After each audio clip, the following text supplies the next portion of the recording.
40 miles an hour.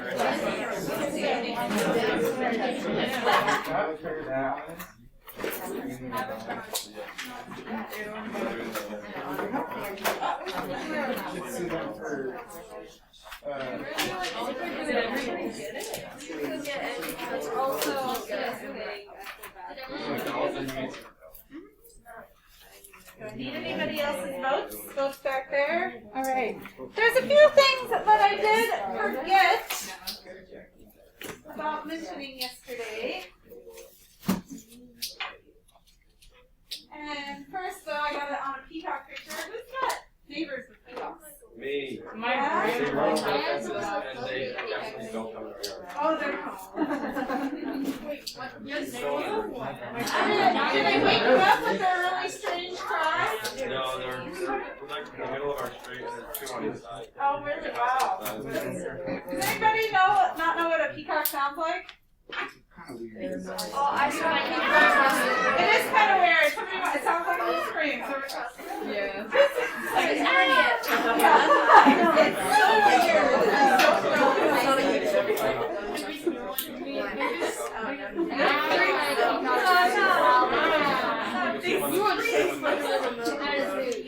How did it get? Was it? I also thought was it dog? Yeah, I want to see that. I invite kids like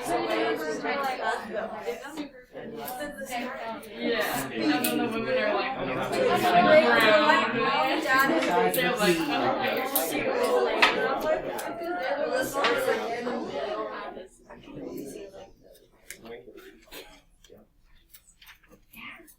It shows you though that there are so many different exotic animals. Like the hands that went up yesterday of ones that own just even like the pocket pets.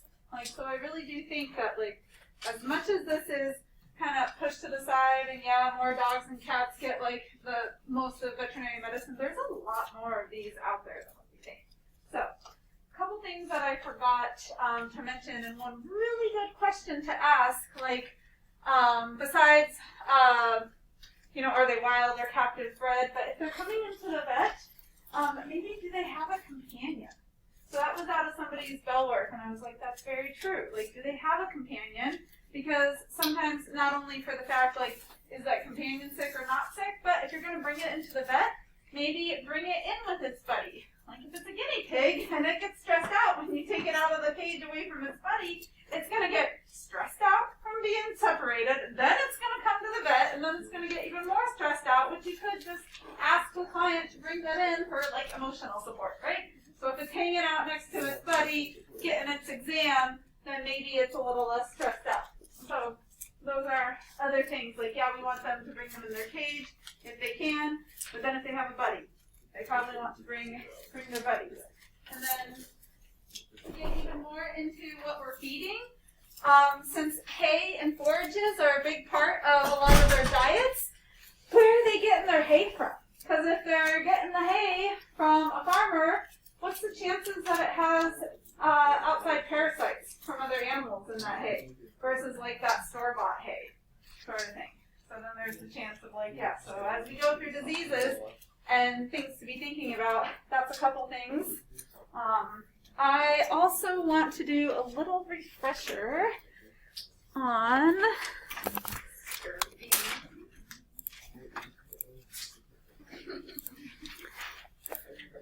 our diseases. So, there are a few more zoonotic diseases that I think I missed talking about yesterday. So try to be thinking of what those are. And I missed a couple things. So back in the PowerPoint, there's a note about precocious offspring. And look and try to find what are those animals. So, or was that one of our bell work questions today? What are you looking for? No, it wasn't. So rats are born bald, eyes are closed, they can't hear, they're pretty helpless, right? What are the animals that are born precocious? They already have all their hair and teeth. Oh, does it say which ones they are? which ones? I think guinea pigs are one of those. Yes. Guinea pigs and chinchillas are some of those. So they're already born like pretty much, they're not as helpless as like little mice and rats are. So that was a term that I think I skipped over, but I would highlight that because precocious offspring. We'll realize with our teeth, most carnivores do have the brachydont style teeth. So that's our ferrets, that's our cats, our dogs, that's us. We get baby deciduous teeth, and then they come in with adult teeth. That's a pretty common sum up of what brachydont teeth are like. And then I did misspeak with the spontaneous ovulation, so we will get into this more with reproduction next week. But ovulation happens when the egg drops, and then sperm can meet it, and so then the reproductive course happens. Estrus cycle is different. So all of these animals will have an estrus cycle, but it depends on how they ovulate. So our induced ovulators are cats, rabbits, ferrets, and I guess camels. I found that out. Meaning, so they'll still go into an estrus or a heat cycle, like we remember talking about cats and their heat cycle, and they're really like they want to get their butt rubbed, and they're really, they're over like they're just driven mad with hormones, right? But until they actually have the act, they will continue to be in their heat cycle. So with ferrets, and this is why rabbits can breed so great.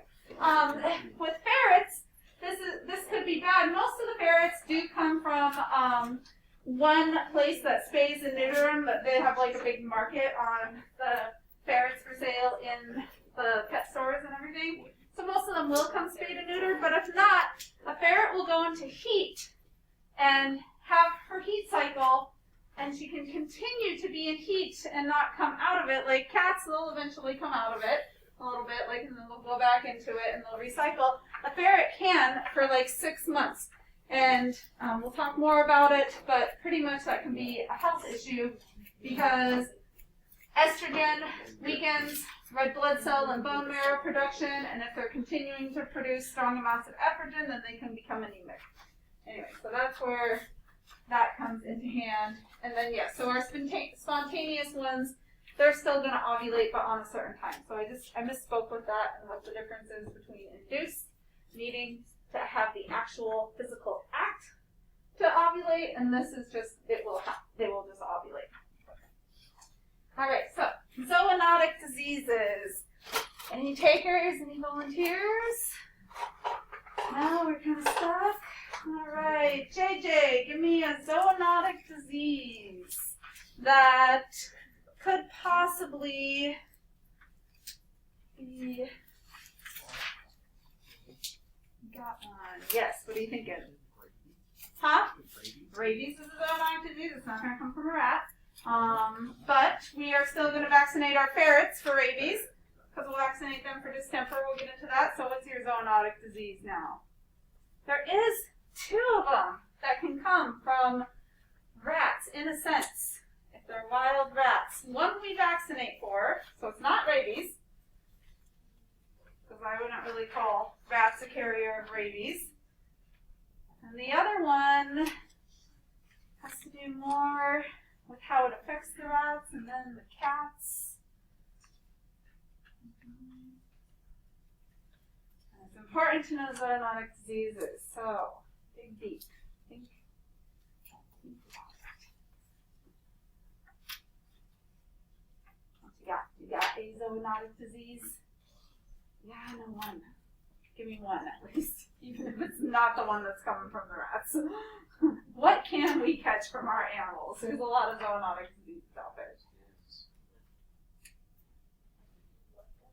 Lepto is the one I was going for. Yes, because rats hanging around outside carrying lepto, urinating everywhere, then your dogs go into it, and then your dogs get it and then transfer it to you. Or you even walk around barefoot, which I think is what happened in New York. One time a lot of people came down with like lepto because the rats like had it and they were peeing in the street. People must have been like walking around barefoot in the street. I don't know the exact story. So lepto was one. Tyler, what's the other one? You already gave me rabies, so I'll give you a pass. Hannah, what's the other one? think about what it does or what we need to. We have had this as a test question. So, what do we need to do with our husbandry of cats to prevent this disease, even if we can't think of the disease? Is that a test question? Give me another zoonotic disease then. Why would there say rabies? We got more than just two zoonotic diseases. I'm thinking, What's a skin disease? would be like Ringworm is a zoonotic disease. I'll give you that. That's not what I was going for. So, Jocelyn. Toxo what? Because we got two toxos. Yes, the one that makes pregnant ladies have abortion and makes my stupid and we have to clean the litter box. That I was like, I know which one it is. So it's not Toxocara, because that's the roundworm one. It's Toxoplasma. Yeah. It's the one that's a miscarriage. Yes, okay, so you guys were thinking, it was there, we just had to bring forth. Alright. And then, has anybody heard in the human world, is hand, foot, and mouth a thing transferred by rat? Yeah, okay, somebody mentioned that, and I was like, I don't feel like that one is even like a red flag of what we even think of at the veterinary hospital, so I don't know how that, yeah. Yeah, humans get it from like dog saliva. I'm pretty sure. My sister got it. Do they somehow then get it from rats or rodents or something? I don't. Maybe. Somebody said, Possibly. so I think another teacher when we were talking about it, because I had Remy, and I pulled Remy out and I put Remy on top of the car, and then somebody, I was like, but I don't know, I haven't heard it. And we have a few other, like, so we have human side nursing. So they get it from like babies like licking their hands from like touching surfaces where like dogs lick food on, Okay, and like around their water. Okay, well, I might look into that one more or not, but yes. So lepto and toxo, though, are the ones that I was thinking of specifically. So, all right. And so yes, so those are bacterial diseases. So we talked about this, right? We remember what spores are? Yes. Yes. Yes. Wait. Maybe. Maybe not. What's a spore? It's encapsulated. Okay. It can be a bacteria or a fungus. That's good. All right. So another disease that any rodent can actually do this. This is the thing of any rodent, but I find that I guess it will find it happening more often in mice and on the mice and the rat side. Just like that Tyser's disease, that can be any rodent. But we're going to kind of get a little bit more into some specifics that you might specifically find in certain rodents. So, berberine, yes. And later when we talk about them rubbing themselves and rubbing, the difference is you're going to see almost like a bad shave job. Like you can still kind of see hair right there, and hair like they kind of just did like a choppy shave job because they're chewing off the hair. So it's kind of like they're cutting it off. Versus when you're rubbing it, you're kind of rubbing it raw all the way down to the skin, sort of thing. So that might be a difference of how you can tell the difference between berberine. So they do it because of stress, or who knows, but that's one thing that you might hear about. Then we have, so let me explain a little bit that porphyrin is kind of complicated. It's pretty much, it's a class of pigments that's like a macrolide organic compound that has to do with the like heme and chlorophyll sort of thing. We can think of heme because we think of hemoglobin, or like our like hematology, like our red blood cells, so it's kind of red. But anyways, the point of that is that there are a couple viruses that trigger the release of this porphyrin, and it comes out in their tears. So you might get an owner that calls and says that they think their rat is crying blood. And that's no, it's alright, it's probably normal, it's okay. They can bring it in to check it out for sure, but this respiratory mycoplasma, I mean, Remy is probably has that disease, but Remy's healthy and happy, and it's staying at bay. Kind of like, I'm thinking of that upper respiratory one from cats that we can give them lysine supplements for. That most likely most cats have it. Anybody? You got thoughts? Yes.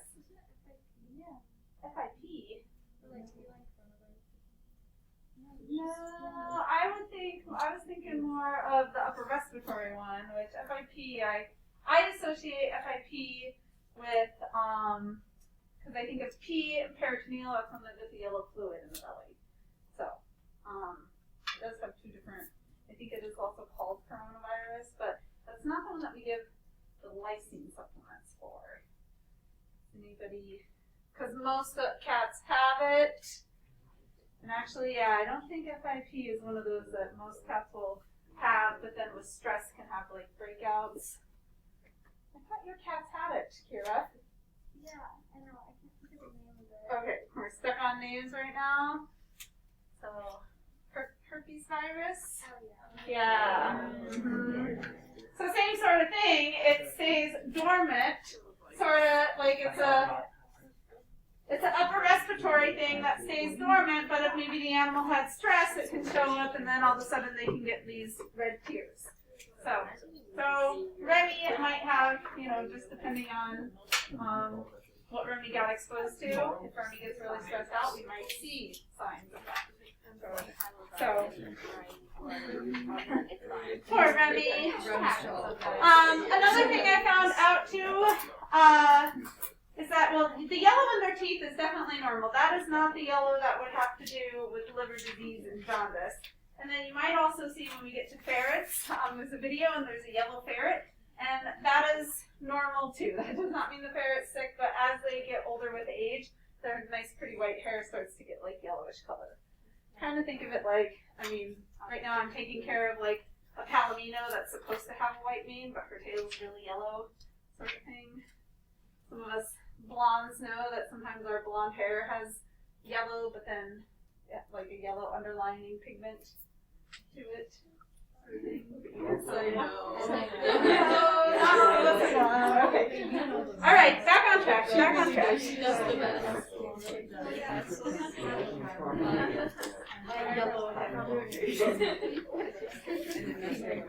All right. So, gerbils get this interesting neurologic thing where they have the potential to be epileptic.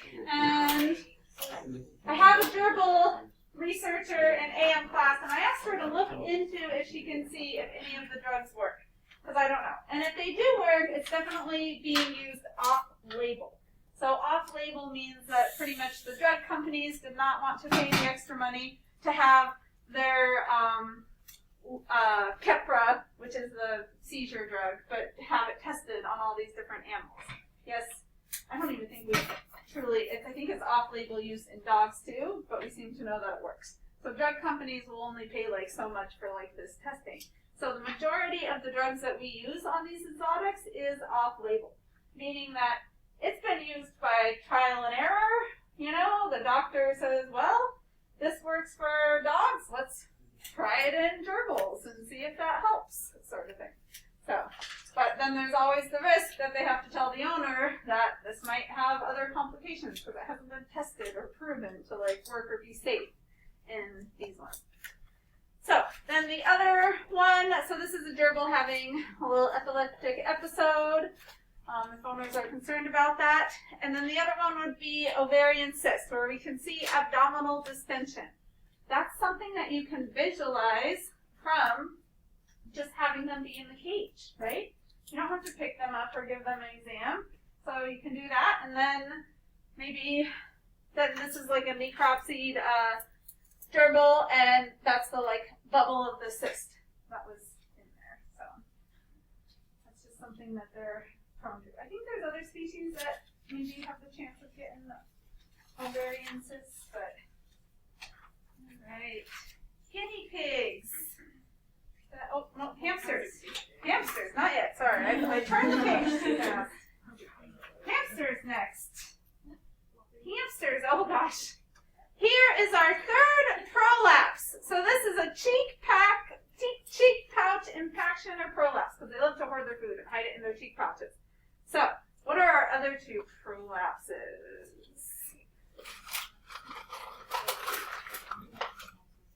Brooke, what's one? Is it like GDV?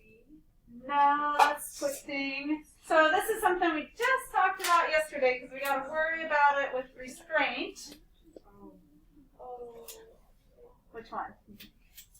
The eye thing. Eye prolapse, yes. So we gotta worry about eye prolapse. And there's one more prolapse. One more prolapse that we were talking about. Alexandra?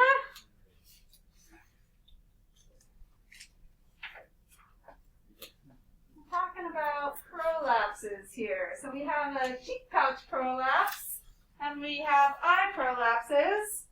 So what's the third prolapse? What's another prolapse that can happen? What is it called? Usually happens if animals are straining to defecate. Anal glands rupture would be the proper term. So rectal prolapse, yes, because it's like the large colon, then the rectum, then the anus. So if they're straining, it pushes the rectum out the anus. No, rectal prolapse. Yeah. What's the fun part?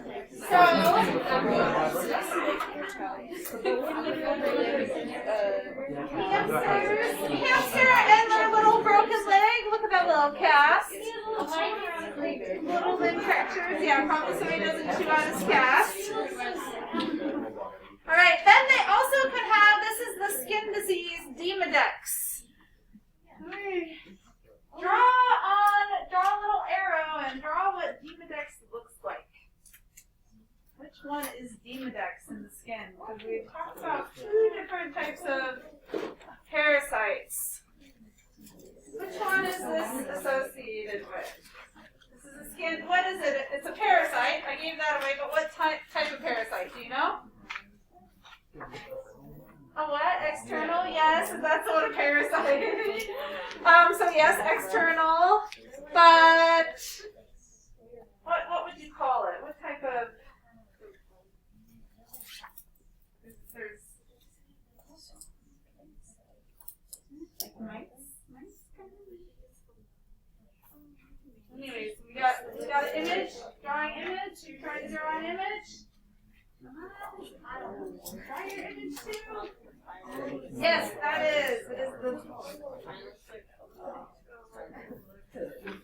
Oh yes, you drew the eyelashes. Yes, it's not the fat one.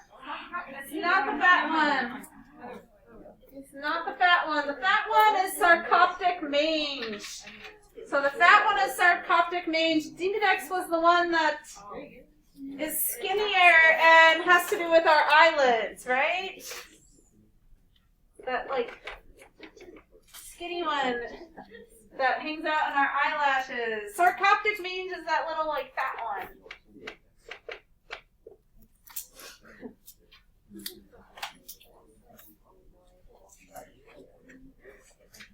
Remember these parasites, yeah. So you probably got to do a skin scraping. Get your drawing. Remember which one. I feel like the picture was a test question. Or oh, it was on a Pinterest or a Bellworks or something. Maybe not a test.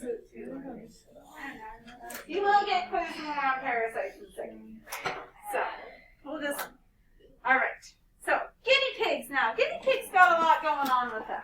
So when we have to bring a guinea pig into the hospital and take care of them, one thing that we might be asked to do is we might be asked to make a poop soup, is what it's going to be called. Because guinea pigs are high gut fermenters, so they need their good bacteria, which we call normal flora. Yeah, so they need that. And if they're hospitalized and we're treating them and they're sick, we want their digestive system good.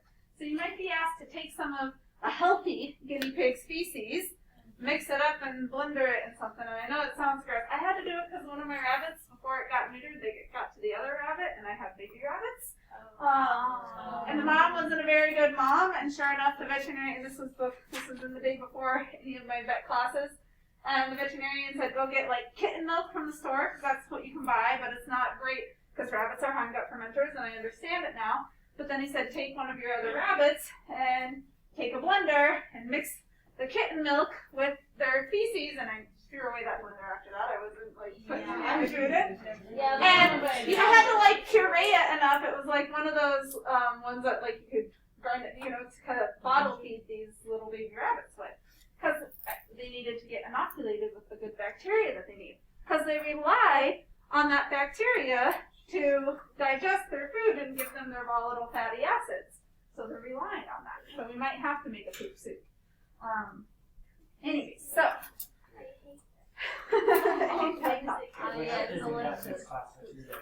So yeah, so they can get mites and they can do barbering. They get the GDV, so they can have that happen. That was from that one video that we watched, that emergency, and they actually went in. They can actually, because of them being hindgut fermenters, they are at risk of getting like colic or stasis, just, the same as horses are. So, and then avocado toxicity. Well, there was an animal eating a ton of avocado yesterday, and yes, for the most part, most species avocado is toxic. You just have to do your research, because they're, antes are eating the avocado. And then this is a really bad malocclusion. So they are all susceptible to this. So they obviously had to drug that guinea pig, it looks like, or put it in some gas. So yeah, they also can get malocclusions of their molar teeth, because those are also hypsodont. So in guinea pigs and chinchillas, the molar teeth will continuously grow too. So if this happens and their front teeth don't connect, then their jaw isn't connecting. So then those teeth have the chance to like grow and get all misshapen, and then because their tongue's back there, they can get like what's called tongue entrapment, and it can just be like a downward spiral. So here is another thing that happens to guinea pigs, which is really interesting, and it goes back to our bone anatomy. So we only have a couple places that our bones are able to move around. So as we're young and we're babies, the sutures in our skull have not sealed yet. They're loose, they're able to move around, but as we grow, those ones seal. But then, for the most part, most of us will have a flexible pubic symphysis. And this is so that your hips, ladies, can like stretch when having birth. But if they fuse together and they don't move, then we risk having a dystocia. So, and what's dystocia mean? What's dystocia? Huh? The what? It's not open heart. What's dystocia? What are we talking about here? Yeah, like it doesn't open. But not with your heart. What are you talking about? Did you say heart? No. What did you say? I didn't hear you then. What is the definition of dystocia? What is this? Dystocia. Bad, yep. So bad, or what is she trying to do here? Bad what? What's happening? What's not happening? What's the bad thing? Patience. It is bad. So dystocia is bad. This means bad. What is it, JJ? Huh? Bad birth. Yeah. Difficulty having labor. Dystocia. That's a GTQ for sure. Like what's been on there. But their hips fuse, and then they won't get flexible. So then it won't be able, that birthing canal won't be able to open up and allow these babies out because their hips fuse. And it says 7 months on this slide, but then I found another piece of information that said a year old, so somewhere around there. Pretty much, if anybody is interested in breeding guinea pigs, they got to do it while they're young. Otherwise, their pubic bone will fuse together. So, that's dystocia. Oh, another thing that can happen is guinea pigs can get fecal impaction because they're prone to being overweight, and really what it is that the fat roll around their butt just kind of covers over their anus. Isn't that a sad obesity? It's so fun they can't poop. Have you ever seen the dogs with the little fat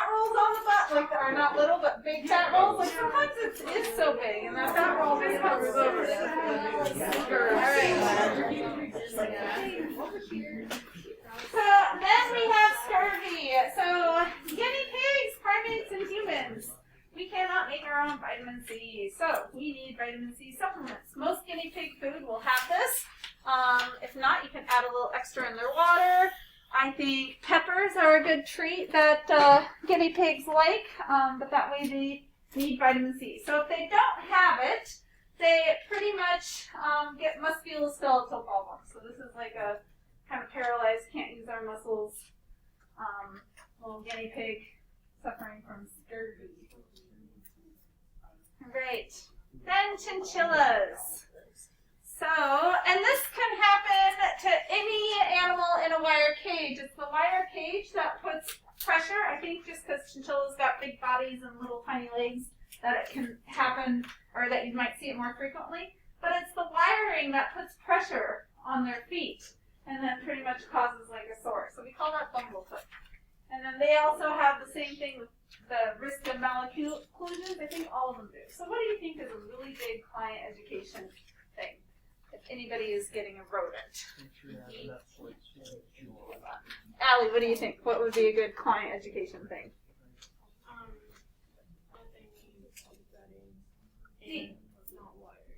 Deep bedding, not wires. That's good. But what else do we see as like a common thing? Brayden? Dental. They're probably going to need to come in. You're probably going to be trimming on some teeth, or they're going to need to make sure look for that. Because if they're not the seed type ones, that type of jaw that likes seeds, they still have hypsodont teeth. They still have growing teeth in the front. We're going to trim Roni's teeth tomorrow. So Miss Covington's going to do it because I still have the heebie-jeebies about it. Like, I'm like, I don't know. Yeah. So. I'm not going to do it. I'll videotape it. If we do it in the AM, I'll videotape it and then we can watch. So. But, yeah. So their teeth. So that's probably a nail trims, what I would say. You're probably going to be, if the owner can't do it, you're going to be seeing them for teeth trimming because they're always going to grow. And I have tons of things for Remy to chew on. She's just not chewing on them. So she might have to be a constant, like, teeth trimmer. All right. And then these guys are sensitive to heat. Take a second, look up how much hair do they have. Oh, and just to give you a perspective, humans, we have usually one hair per follicle. Sometimes if we're really thick-haired, we have 4 hairs per follicle. Give everybody a second to look it up. Look it up, find it somewhere. It's in there.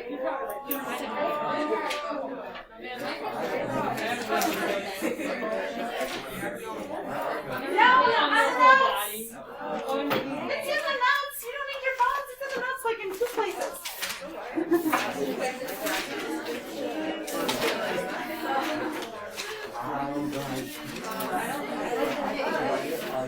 In that notes for sure. It's in my big page of notes, but did you find it? Okay. Yeah. Have them find it. I found it. Everybody else found it. Did I find it? You found it? Find it? Did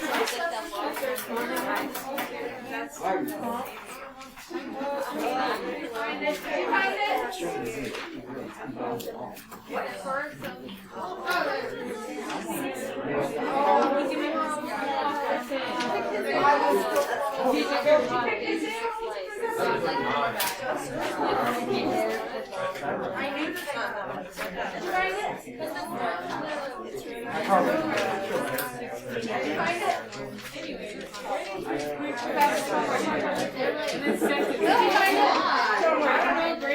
Or did you find it? Yeah, show where to find it.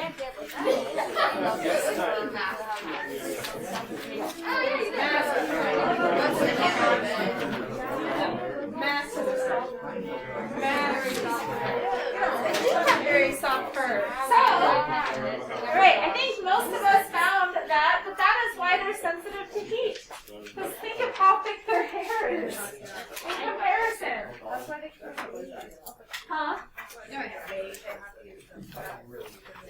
Yes, you can. That's the other thing. So they want to. Oh, so their fur. Hold on. Let's keep going with the fur. So that also gives them a little bit of. They can do this thing called fur slip. So if they get stressed out and you grab a hold of them, they can slip their fur. So all of that fur just comes off, and then your owner's going to be like, "Why does my guinea pig, or not guinea pig? Why does my chinchilla have a bald spot?" But then they can also get this poor thing called fur ring, where they get fur like entrapped around their penis and prepuce for little guys. Because they have so much fur. It's just so much fur, it just gets in the way, gets everywhere. And then, I have their dust fast later. So we're talking about diseases and things that they can get. So, I know, poor chinchilli. All right, so then considerations for hospitalizing. Most of the time you're going to have to sedate them for something, even if it's like, I hope we can get Remy's teeth done without me having to try to take her to the vet, and that she will just let us do it with like a good scratch. But if they need anything else, blood draw, you definitely have to sedate them for blood draw. You cannot risk, you have one tiny little vessel, you don't have much of a chance, you don't want to have that needle lacerating around, so you do anesthetize them for blood draw. So there's a good rule of thumb, and I'm trying to think of how many days you have to wait, but you can only draw 1% of their body weight, whatever they weigh, within, I want to say 3 days, 4 days. I might even be shooting it kind of low. So if you somehow messed up and didn't get the blood or whatever, or you took like about 1%, that animal cannot come, like you cannot draw more blood from that animal until it comes back. So, last time we weighed Remy weighed 120 grams. Remember that grams equals milliliters, right? Grams equals milliliters. Who needs their calculator? How about everybody take a second? How much blood can we draw from Remy? Notice. Oh, I don't have it on the next one. We need that. Okay, first off, we probably need to convert percent to a decimal, right? Does everybody know how to do that? Yes, no? No? Okay. Properly. Like I can do it in my head, but I'm not sure how to do it. Hold on. Riley, what is 1% as a decimal point? What is that? 0.01. Okay. 0.01. Always put your leading zero. What does of translate to in math? This is like some math that you probably times. Okay, so 0.01 times, and then you could just, because grams equals milliliters, you could just put your milliliter unit there. Kind of the same. So, Audrey, what's our answer? Is everybody doing it? A lot of people have their calculators out. Are you doing it? Got it? What's the answer? Can you hear me? Huh? 1.2 milliliters. Okay. 1.2 milliliters. That's just about one of those little skinny tuberculin syringes. That's it. That's what we can draw from Remy to get whatever blood sample we need. And then if we messed it up, then the owner has to come back however many days later. I wish I could remember. It might be in my notes somewhere. I know that it pretty much means that then the owner is probably upset that they have to wait, like, you know, because if there's an illness or something that you need the blood for, and you have to now wait, but you can't risk taking that much. So, and if you take that math with a lot of our larger animals, like our ones that weigh more, I mean, we can usually like just say, oh yeah, we can pull more blood from it. Like 3 milliliters, like we can pull that easily from most dogs. And then if we messed up, we can pull it again, sort of thing. So it's just a little more crucial with the tinier ones. So, yes, oh, and our blood collection sites, they are mammals, so they're probably going to have a lot of the same things, right? Jugular veins, femoral veins, saphenous veins, cephalic veins, but they have the extra one, they have the tail veins. They have the tail veins, and that's what, this had a catheter, there's a little catheter set in the tail vein here. They got the ECG on, they're measuring the heart rate, and they got gas anesthesia. So, let's take a little break. like, we're gonna do our exercise. Pull out your trees, and you wanna cut around, cut in little circles, all your little figures, and as best as you can, place them on the tree. We're gonna call it the tree of life, based on their age range. And because it's such a wide variety, and I got some things in my notes, but you might see, like, it's either gerbils or hamsters. There's a lot of different breeds that have different age ranges. So far, I've heard 3 different things for chinchillas. I think in my notes I have like 8 to 10. I think I got another, like there's a 15 to 22. You're going to see different age ranges, but I just want you to place them in approximation on your tree and like write the average. And then we'll take birds, and birds have a huge age range. They can live for anywhere from like 12 years old to like 90 years old. So we'll just put birds at the top in the canopy of the tree and consider that it's probably the parrots or the macaws or something like that. Can we just cut around just the picture? Yeah, I would say cut around the picture because it's going to fit on the paper better.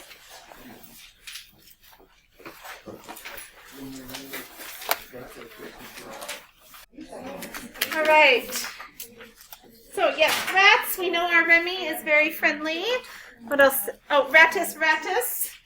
So mice and rats. There is an American Fancy Rat and Mouse Association. There's also a pig association. You'll find that there's a lot of associations for these exotics so that they have some sort of protecting rights. So,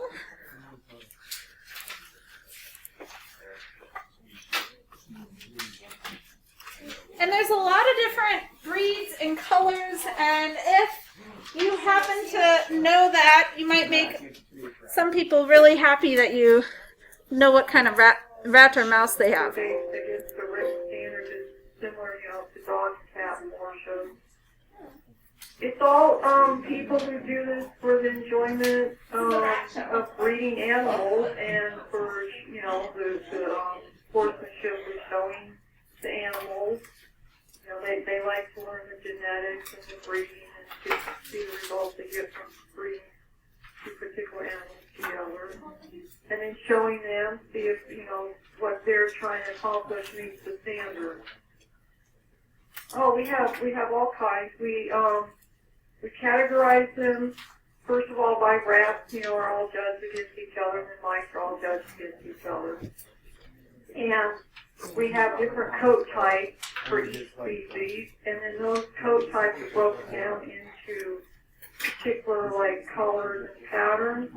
Like a South mouse would be all one color, has no white anywhere, like those would be black and chocolate and blue. And then we have marked mice, those have a kind of a pattern. So it'd be like a Dutch mouse or a broken heart, it'd be white with colored spots on it, and a given arrangement to be either called Dutch or broken heart or rough white or whatever the particular pattern is. There's some, like hairless, they're a little more delicate and require special care when they're breeding them. There's some of the markings that they're harder to try and get to the standard as far as getting the markings for rats. That's it for that one. So she did say the hairless ones are a little bit more delicate and they have harder complications with breeding. From what I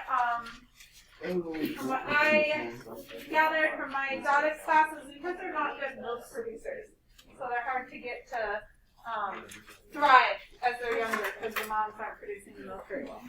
So, all right. Then we have our gerbils. So it's most our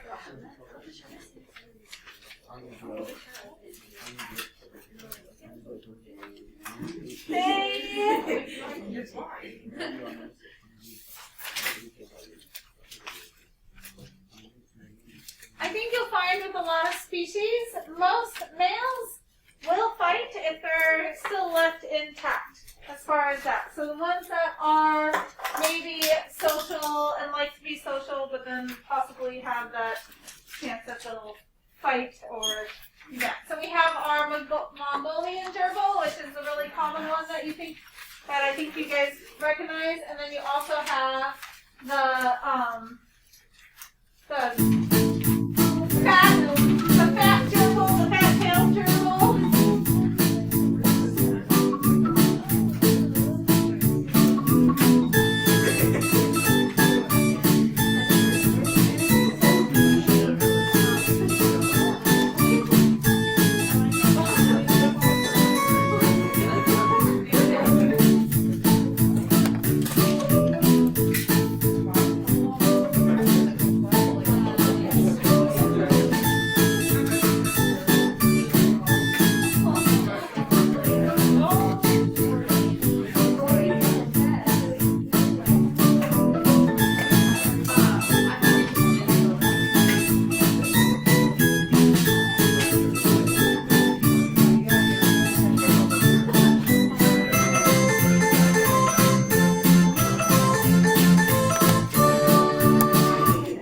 They got a lot of energy.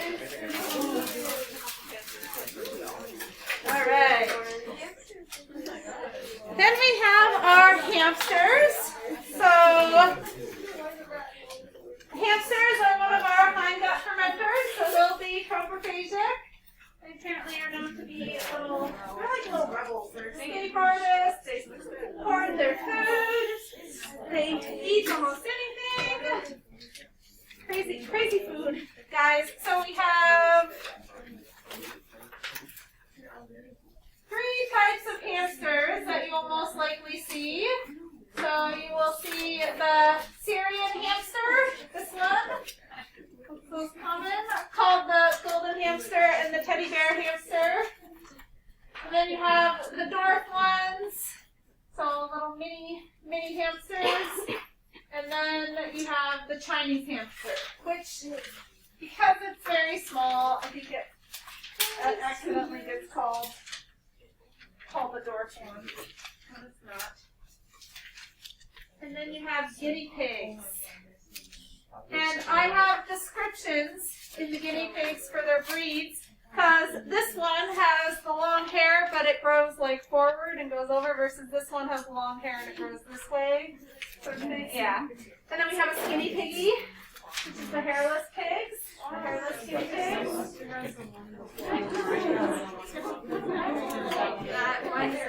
And they look exactly like ours. Who's here has a pocket pet that they can bring in for lab tomorrow? 6, 6. If they just have to stay in their cage and be observed, that's very much realistically what you're going to be doing. So, if we feel like we don't want to have it, I mean, yes, sometimes just even the ride should be stressful, so then we don't want to add on top of it by having everybody pull it out. So if we just pull it out and observe it in its cage, you know, or like express your concerns about that, but It's tomorrow. Lab is tomorrow, because we have to do a joint, because we only have, four animals, so it's kind of the same thing with the reptiles. We don't have a lot of them to come in. Miss Covington has a pig and some sugar gliders that she was going to bring in. I might be able to bring it over the cage, but I don't know. Yeah. My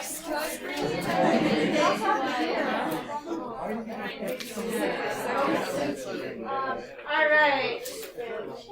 So then we have, after guinea pigs, lots of. Does anybody who has a guinea pig know what breed their guinea pig is?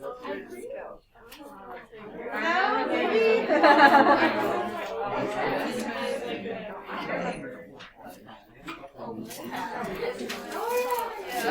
Hey guys, welcome to my channel. So in today's video we're going to go into detail about the different color mutations of chinchilla.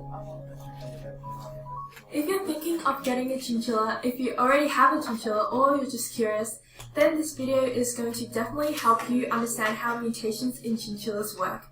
Before we start, if you have a chinchilla, let me know in the comments down below what color it is. Okay, now let's get straight into the video. So the first color is standard grey, the most common color of a chinchilla. Now the standard grey is not considered a mutation because this is the color that most wild chinchillas are. These chinchillas have strong fur qualities and are usually seen as the base color. The standard greys have a white belly and the coat is usually a blue-grey in colour. However, individual hairs have different colours, usually with tips ranging from dark grey to dark blue to jet black. This makes them seem darkest along the top, then fading to a lighter grey along the sides and eventually to a white belly.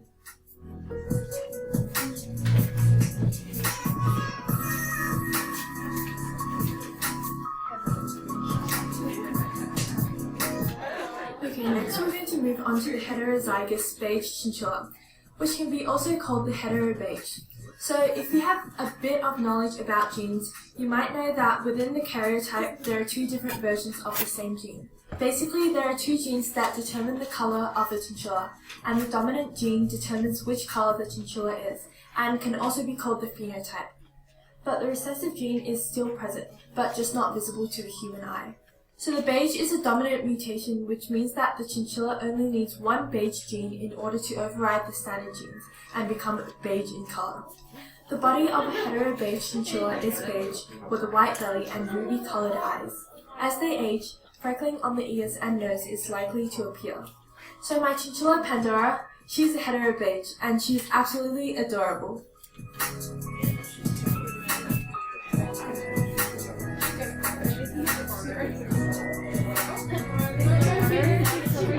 And the next colour is homozygous beige, aka homo beige. The homo beige chinchilla has two beige genes, which intensifies the effect of the beige mutation.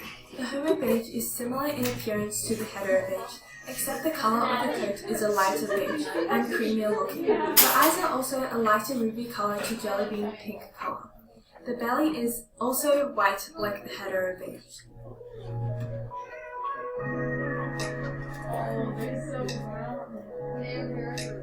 After that, we have the white chinchillas. Now, within the whites, we can have mosaic, silver, extreme mosaic, pink white, and so on. The white mutation is an incomplete dominant mutation. You are welcome to come back and watch that a little more to know more about chinchilla colors. I don't think we got time to keep going with it. So chinchillas. But I feel like I've heard different on their lifespan. So as we watch the video, you want to look at the video later. So they are also high nut fermenters, and yes, moisture is bad for their coats. So that's why they need their dust bath. That's part of an enrichment thing, plus it's also a necessary husbandry thing, because they got to be able to clean themselves off. So then we have ferrets. You have a lot of notes about ferrets. So I'm not going to play this video right now, but they are obligate carnivores. They are mischievous. They're part of the weasel family. So they're very they're into anything, and that could possibly what causes their lifespan to be shortened, depending on what they get into. So. Does anybody own a ferret and know what they smell like? They smell yeah, it's not their anal glands. Their anal glands smell way worse. Most of the time, so Marshall's, I might have spelled that wrong.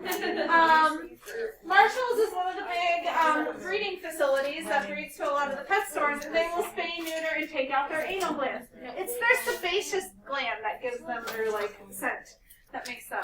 So one thing is they do share the influenza virus with us.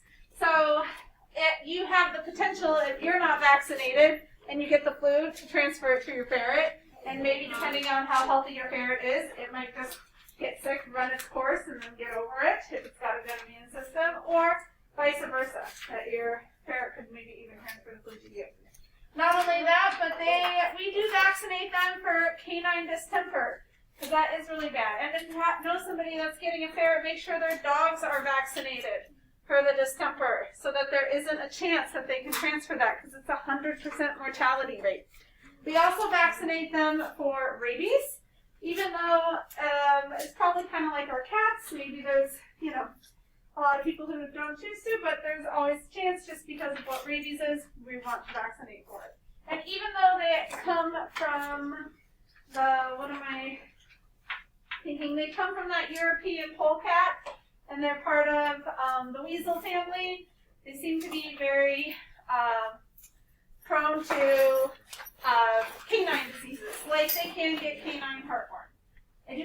if we can test and treat for that. So, is anybody doing ferrets in here?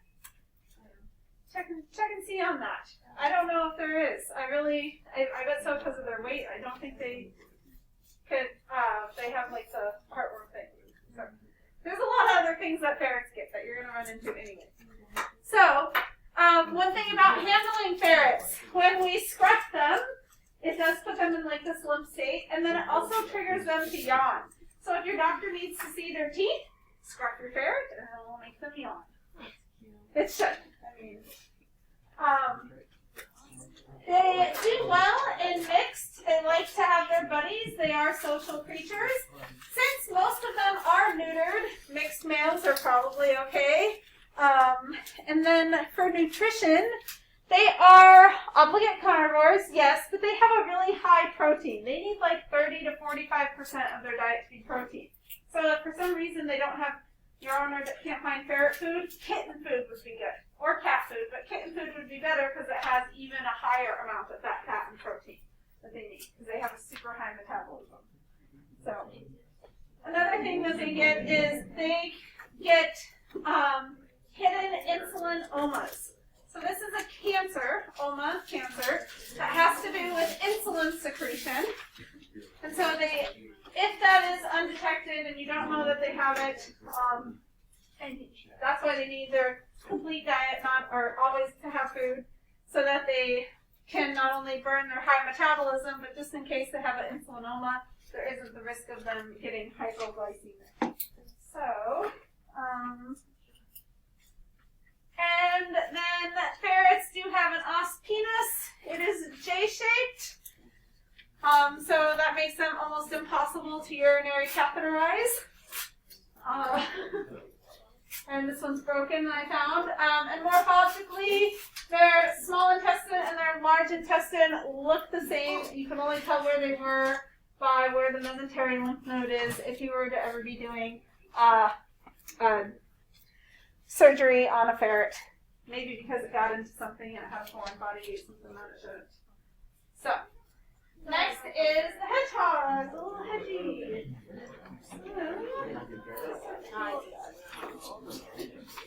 They are mammals. They're a little different, right? They have spines. They've been around for like 15 million years, and they have not really changed a whole lot in that amount of time. So the African pygmy is the hedgehog breed that we keep a lot in the United States. You do have to have a USDA license to breed them and sell them. So it's the USDA that regulates that. They have a pretty strong little muscle that pulls their spines over. So if they get scared and they pull their spines over, you're probably not getting them out. That name of that muscle, it's the panniculus muscle. Panniculus muscle. They're omnivores. They're nocturnal. What do I say? They live roughly 4 to 6 years. Yes. And their belly is their only like soft fur part. So I think you have a lot of notes on those. All right. Wait, there's more. Oh boy. Yes.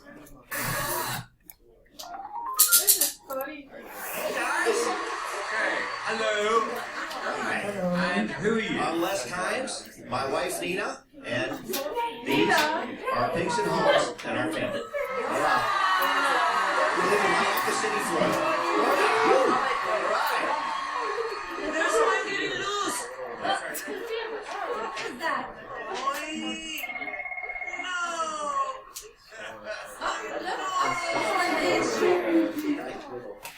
You ready? Folks, the pork chop review. Oh. Okay. Yeah, she's here right now. Sure, can I send her after? Or, I can send. Okay, I'll send her another. Okay.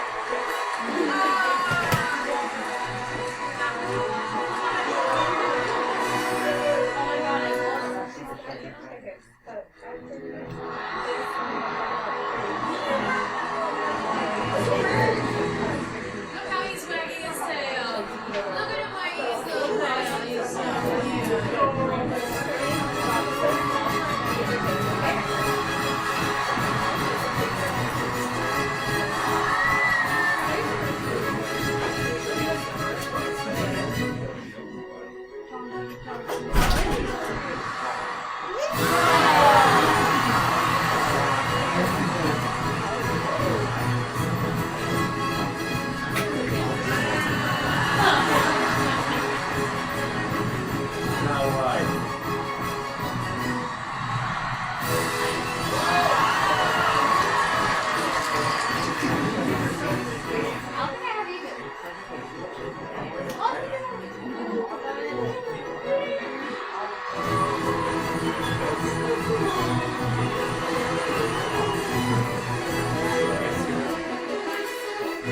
Mother,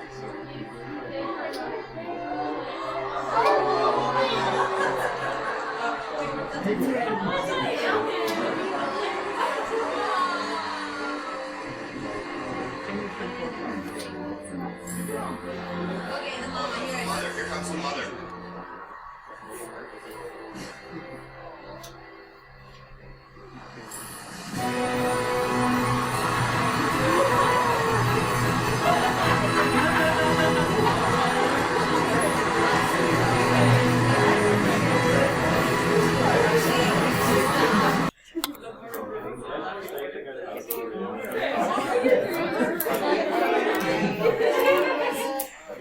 All right.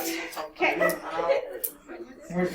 So we'll talk about pigs. Who wants to own a pig now, right? I think you're, yes. Be careful. There's some bad marketing out there of people selling pigs, and they're selling them as these small teacup micro pigs. And then people get them, and either there's a few reasons. Either they're the wrong species.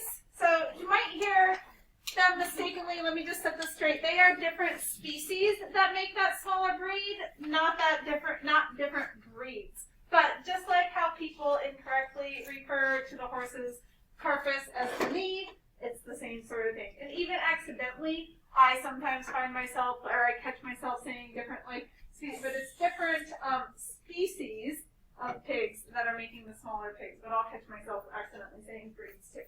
So just wanted you to know that. But then they get this pig and it grows up to be big like Esther here. And I know it's really, this one says, I'm Shelby, I eat Esther's poop. And this one says, hi, my name is Esther. So pigs, they do not have sweat glands, so they are sensitive to heat. They always need water or like some sort of like mud or cooling system or something like that. They are omnivores. They will eat just about anything. This makes them a big risk for a foreign body. So, and then the other thing that happens is these maybe get fed. So let's say, I think the Kuna Kuna is a really good, like, small, smaller size one that maybe might get to be like 40 pounds, it depends, but breeders will sometimes like say, don't feed them as much, and it's okay if they scream and cry. That's just what pigs do. Don't give them any more food. So they're initially like, or in essence, like trying to starve them so they don't grow so much. Because technically, if you think about what a pig is, most of the pig species out there, they are meant to grow and grow big and maybe weigh like 200 pounds by the time they're 7 months old, sort of thing. If you think about it, did anybody have pigs in like 4-H sort of thing? Like no, maybe some. We had pigs in 4-H, and yeah, they get to your.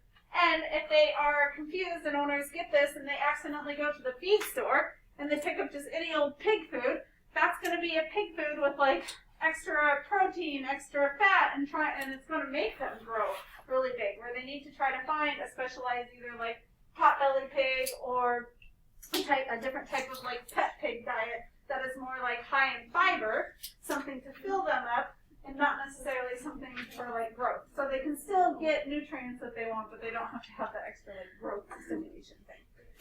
So, marketing on pigs. Good for high fiber.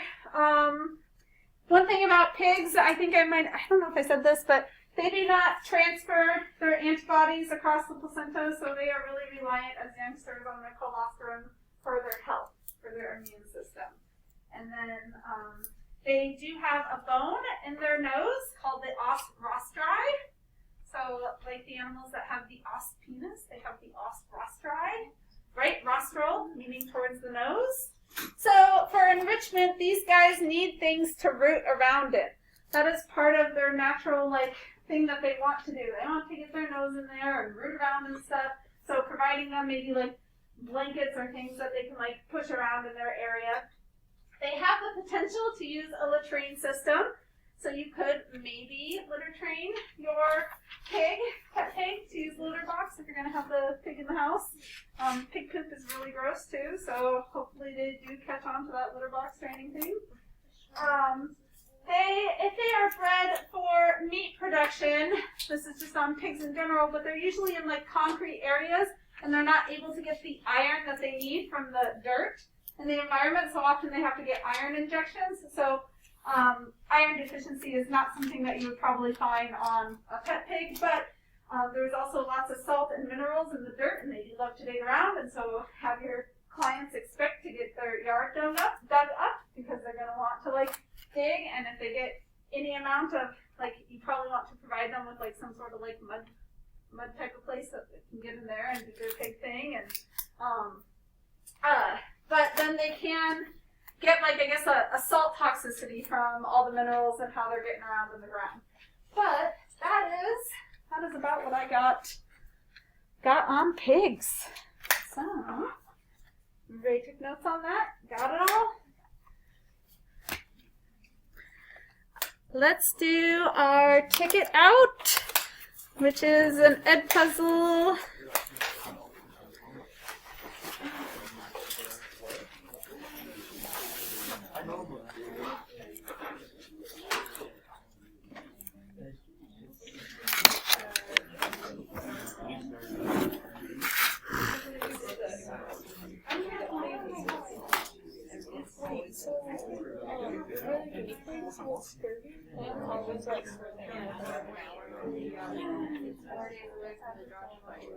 I'm not sure if I know a time frame on it.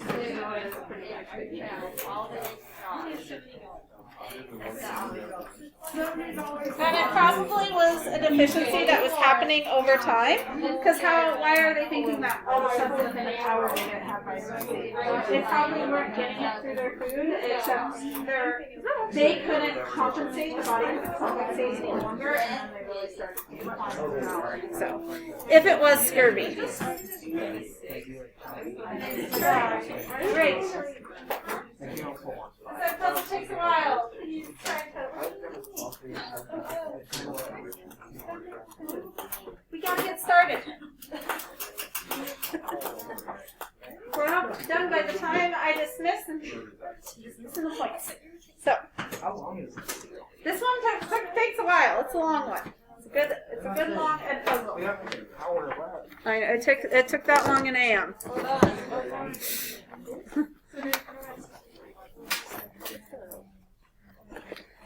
So try to stay with it, because if we have to keep restarting it because you switch over and you're texting, it's going to take even longer. We all on board? Here we go. Right? 28 out of 28. Here we go.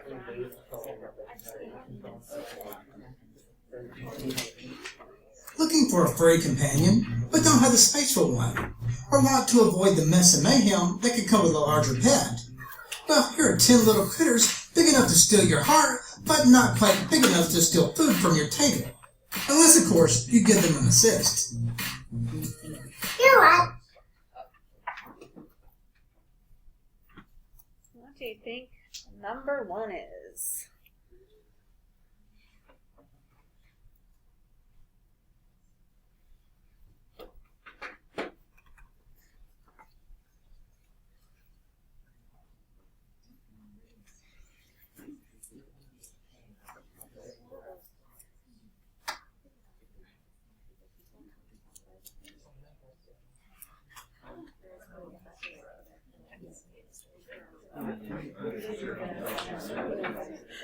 Alright, one more, come on. There we go, let's see what we got. Hamster. Oh, I see 2 people that picked the 3 people that picked the number 1, yes. How many of you have owned or known somebody that owns guinea pigs? Oh. Yeah. What about hamsters? How many people know somebody? So I think I saw like a lot of hands for hamsters, but maybe more for guinea pigs. I know the same person who has You're watching Anifex.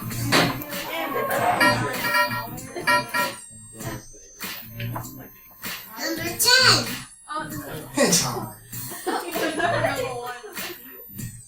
With its spiky hairdo, solitary nature, and penchant for staying up all night, the hedgehog could be considered the rebel of pocket pets. They are nocturnal creatures that sleep all day and are quite active at night.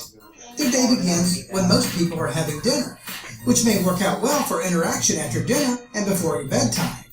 If you're a night owl, even better. Amongst small animals, the athleticism of the hedgehog is unparalleled. A non-wire bottom exercise wheel is ideal for keeping these busy little buddies in shape. Just keep in mind that things may get a little noisy, so you might not want to set up their turf too close to the bedroom. Hedgehogs also need unconfined time. Make sure you take yours outside to swim or explore under close supervision. Hedgehogs are very antisocial and should be contained separately. It may also take some time for yours to warm up to you, but with a little patience, you will eventually earn his trust. The younger the hedgie is when you get it, the easier it will adapt to being handled.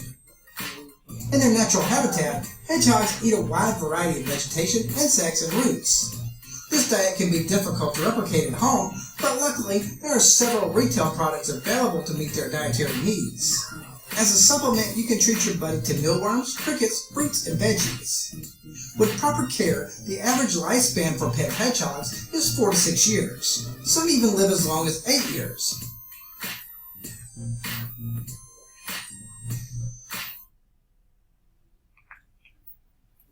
Raise your hand if you do need me to refresh it. Don't wait till almost the end.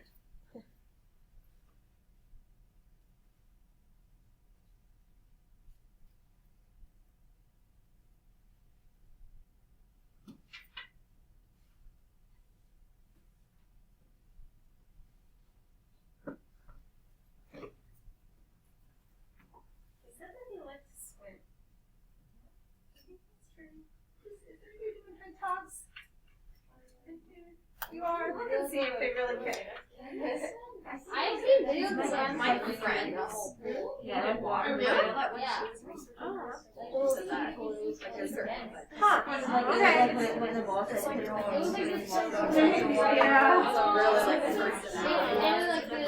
All right, 22. Come on.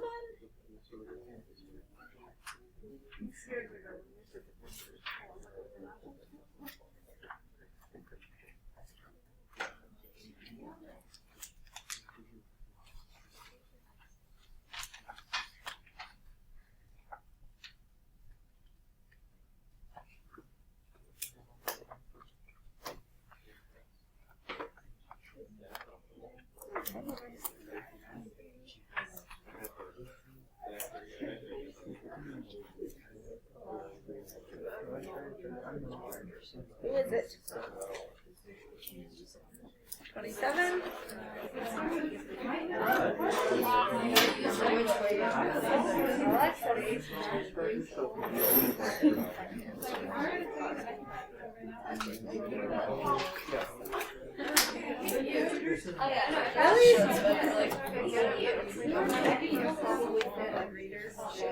What are we waiting on?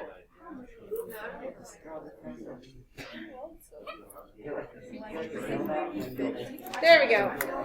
All right, so does it give you a response? Yeah, look at it. It gives you a response for this one. So I can see some of your responses, that they're antisocial, they're nocturnal, their lifespan. Look, we got all different lifespans. So this is where you're going to start to see it. 4 to 6 years or 8 years. I don't know. There's a big range. You're going to find that with all of these, I think, pocket pet exotics. I mean, there's a close range, but hard to say. Antisocial and nocturnal. Looks like a lot of, oh, they do crickets. Yes, because they're omnivores. They eat just about anything. Number 9. Sugar glider. At the opposite end of the social spectrum is the sugar glider, which gets its name from its unique ability to glide to and fro. Since they are extremely social animals, they tend to fare better as pets when paired with another glider. It's even okay to house a male and female together if the male is neutered at 5 to 6 months. Being a marsupial that was born in a pouch makes the sugar glider a literal pocket pet. As adults, they still love to nestle in shirt pockets or cloth pouches, so be sure to include one when furnishing your fur baby's domain. You should also include branches and shells for perching and gliding. The sugar glider is a proficient escape artist, so the cage should also have narrow spacing to thwart any breakouts. Sugar gliders are nocturnal by nature and don't keep banker's hours, so before getting one, be sure your schedule will allow you time to cozy up to your little buddy on a nightly basis. This is a must if you want to tame your glider and avoid getting nipped. Gliders are healthiest when kept on a high-protein omnivorous diet. Boiled eggs, cooked lean meat, insect pellets, leafy greens, small portions of fruit and nectar-filled pellets specially formulated for sugar gliders provide the ideal combination of nutrients to sustain their activity. At 12 to 15 years, the potential lifespan of a sugar glider exceeds the average lifespan of a dog. It is rare, however, they live beyond 6 to 8 years. I know. Why did they throw the chipmunk in there? I don't know.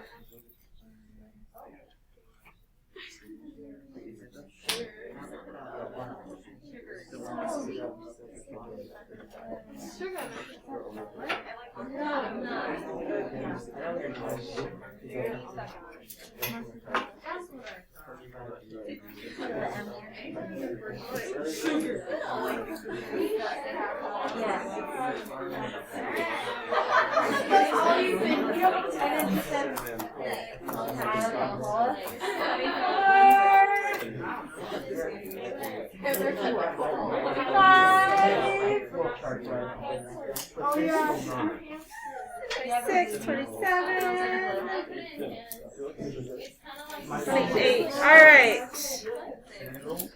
So they are marsupials, and they are omnivores. Number 8. Ferret. If you're into posting cute pet pics and videos, the adorable, affectionate, and ever-entertaining ferret is the furry friend for you. Ferrets are crepuscular, meaning they are most active around the hours of dusk and dawn. Very curious and playful, they spend 14 to 18 hours a day sleeping, likely dreaming of the fun they'll have when they wake up. Ferrets are tenacious problem solvers and never shy away from a challenge, so it's a wise idea to give them puzzle-type games and toys. One ferret is a good time, but 2 is a party. It's recommended to have more than one ferret at a time. Not only will they pal around with each other, but they'll still crave your attention. So when it comes to socializing, the more the merrier. One would think with their active lifestyle, ferrets would make noisy ringings. But on the contrary, and the most noise they make is when they are afraid or injured. Ferrets should have lots of room to run around, so when it comes to cages, bigger is better. A tall cage with multiple levels is the optimal living space for them.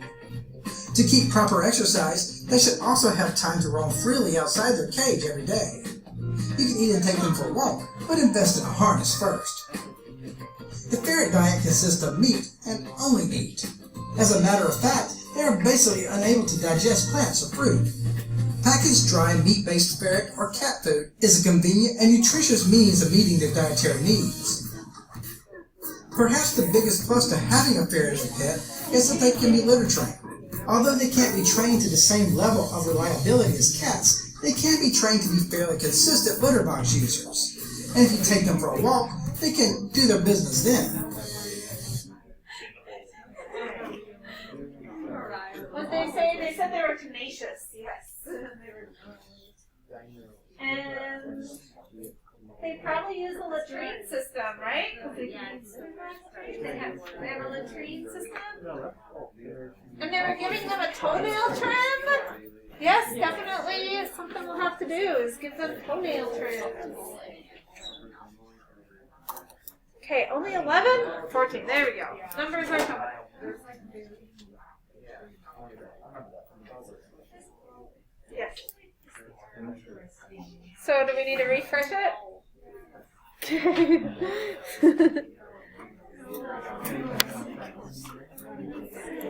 Biggest plus to having a ferret as a pet is that they can be litter trained. Although they can't be trained to the same level of reliability as cats, they can be trained to be fairly consistent litter box users. And if you take them for a walk, they can do their business then. All right. Two more. Two more. Come on. Two people. I was like, wait, this already been answered. Because you answered probably. Did that work for you? Yes. Okay. So, ferrets are crepuscular and they cannot digest plants. Number 7. Chinchilla. Chinchillas are best known for their thick, luxurious fur, but perhaps they should also be known for how long they can live as pets. So if you're thinking of getting a pet chinchilla, you just might have it for the next 15 to 22 years. With gentle handling, most young chinchillas will become tame and bond with their humans. Just don't expect them to enjoy being held or constantly cuddled like your typical furry pet. Chinchillas prefer to explore, and some like to climb on their owners. They can be paired with another chinchilla of the same sex, or they can hold down the fort on their own. Since they are both nocturnal and crepuscular, they should be housed in a quiet area during the day. Chinchillas hail from the mountainous areas of South America, so they fare better in cooler temperatures. Be sure to take extra care so as not to let yours get overheated. A large multi-level cage should be put in a cool area of your home where the temperature does not exceed 77 degrees Fahrenheit. Not only does the chinchilla wear a thick coat of fine fur, it also requires the finest chinchilla-specific food. High-quality pellets and grass hay make up the bulk of a nutritious diet.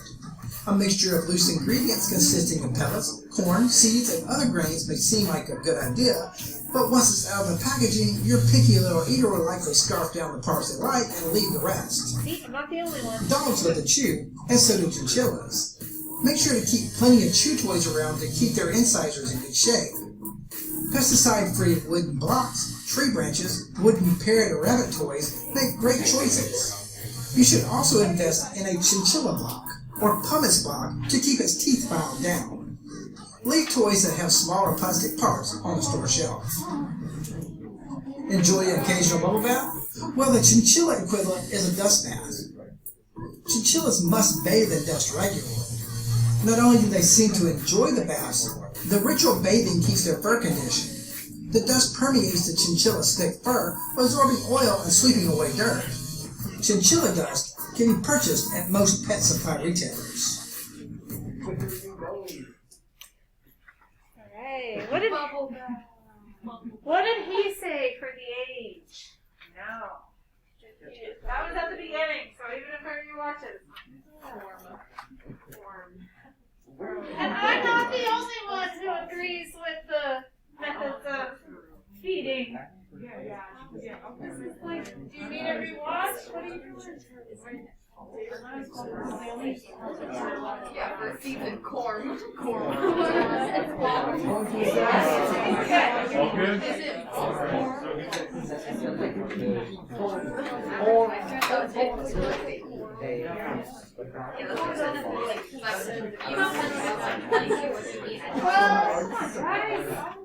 Otherwise, I'm gonna skip ahead and right now.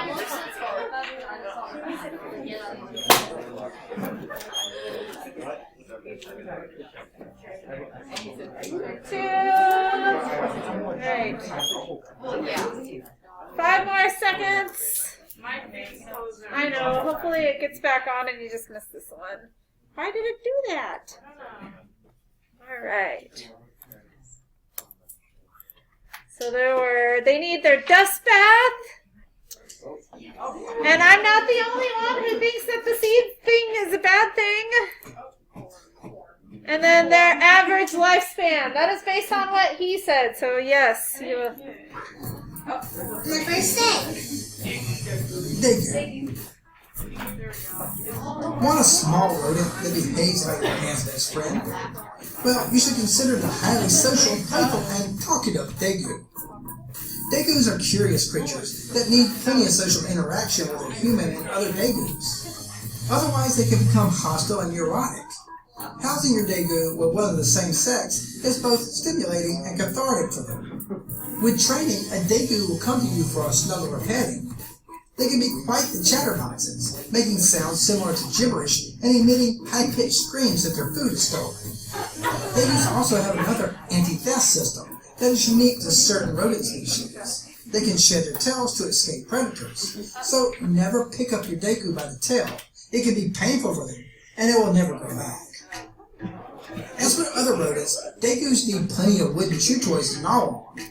A nice mineral and salt block is also a great way to keep your daegu occupied while supplying it with supplemental nutrients. Large wire cages with several levels, such as those made for chinchillas or ferrets, make ideal enclosures for dagus. You should also include a nesting box furnished with hay, shredded paper, tissue, or paper towels. The box will be made to simulate the burrows they dig in their natural habitat. As with other pocket pets, dagus need sturdy branches, ropes, and an exercise wheel with a solid surface to stay fit. Dagus can live up to 10 years. To improve your dagu's longevity, a diet that is low in carbs and high in roughage is recommended. Premium pellets and grasses like alfalfa and timothy hay are staples of a dagu diet. Leafy greens and veggies such as sweet potatoes, carrots, cucumbers, and bell peppers are also great supplemental fare.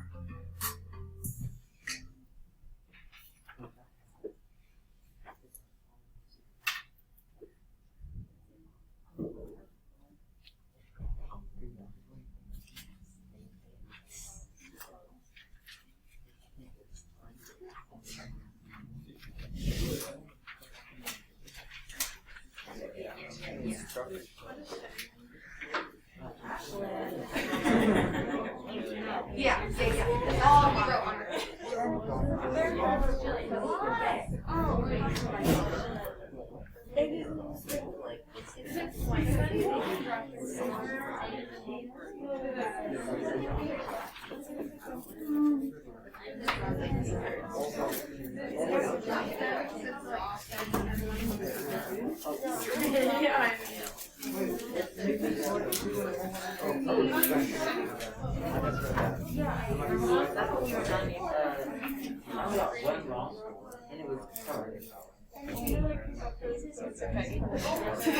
Yeah, well, she gets really mad when I say everybody. Yeah. I forgot the tail. I was like, what's that special sauce?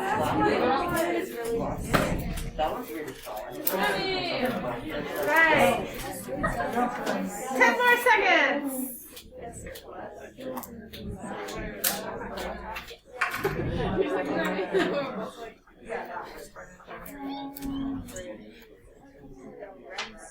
Waiting on one more person.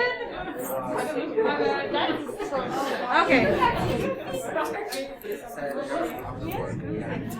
All right. So they are a herbivore, right? And let's see here. Yes, they drop their tails. Yes, biting is what the notes say, but he said dropping their tails, screaming. No. Where did we get the screaming stuff from? From the noise. He said the high scream when their food is taken. That's a sign of anger, not defense.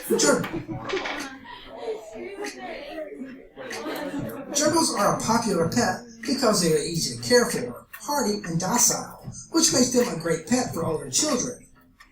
They are most active during the day, so their schedule coincides with that of most kids. Gerbils are very friendly and are prone to loneliness and depression if not paired with another gerbil of the same sex. That said, it is important to keep in mind that two males who are not raised together may be aggressive toward one another. To handle your gerbil, you will first have to gain its trust. This can be accomplished by feeding it small treats. With a little time, it will eventually let you scoop it up in your hand. Never pick up your gerbil by the tail. Since they tend to be frisky, gerbils need lots of room to exercise and play. As with the previously mentioned pocket pets, a large multi-level cage with a solid surface exercise wheel works best. A 10-gallon aquarium with a wire mesh cover is also a suitable alternative. Whatever home you choose for your gerbil, make sure it's securely closed. They are known for escaping from enclosures that are not properly secured and having poor eyesight, a combination that can have dire consequences, since they may not be able to identify predators and other safety threats. Be very attentive and make sure that there are no toxic plants or pets around when you let them venture outside their cage. When it comes to eating, gerbils like it all. Their ideal diet is a balance of pellets, carrots, broccoli, turnip, leaf lettuce, and small portions of apples and bananas. Although they don't drink much, make sure they have access to fresh supply of water at all times. Like chinchillas, gerbils like a good dust or sand bath. It removes excess oil and keeps their fur thick and healthy. Make sure to get chinchilla dust when purchasing your gerbil's accommodations.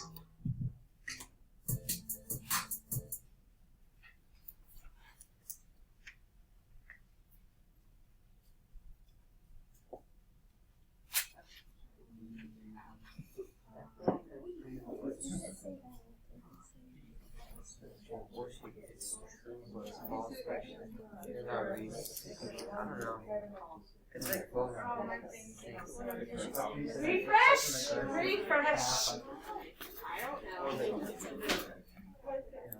Times. Like chinchillas, gerbils like a good dust or sand bath. It removes excess oil and keeps their fur thick and healthy. Make sure to get chinchilla dust when purchasing your gerbil's accommodations.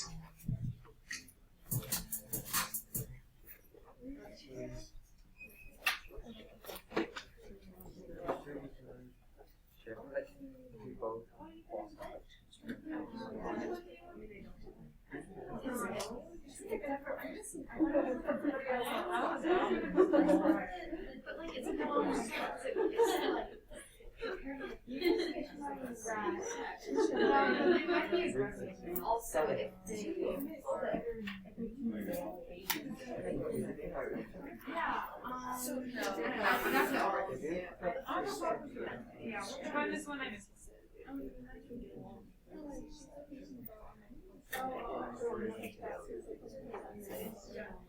that means that you're active during the day. He said too that, so gerbils are like a desert species and they don't drink a lot of water, so they don't necessarily urinate a lot. So that is kind of, I think these are the ones that do okay with like the glass cages, but you still got to keep it clean because it's still going to build up ammonia. Right? Okay, submit what you got.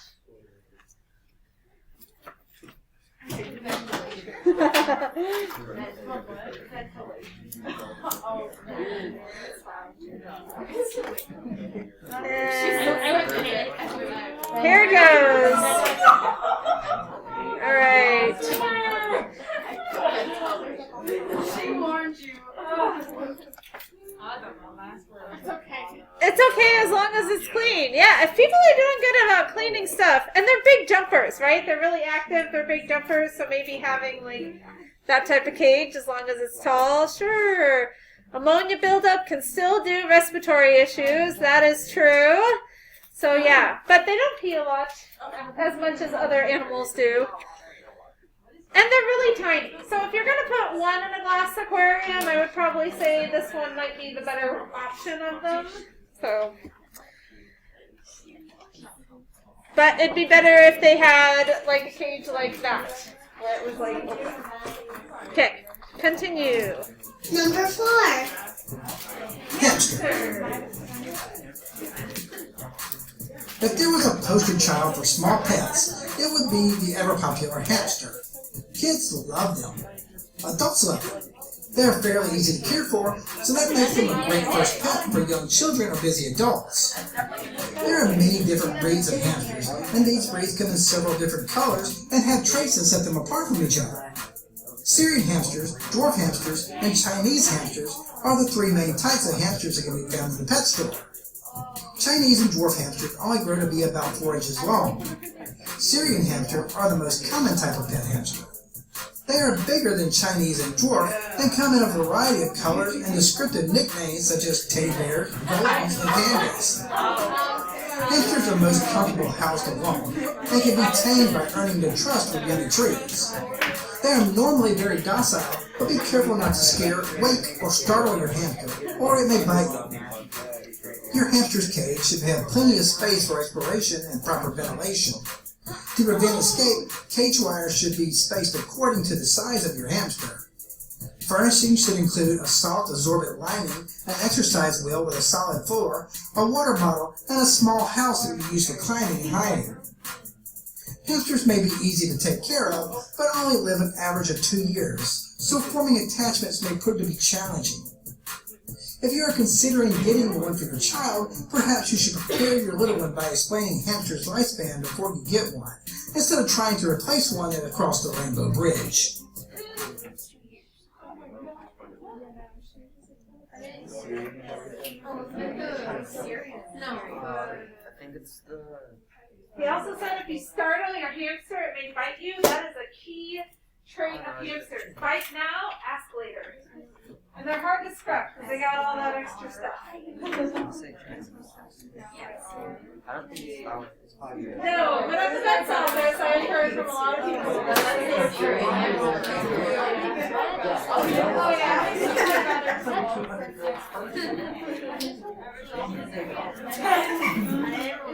Imagine hamsters living 10 years.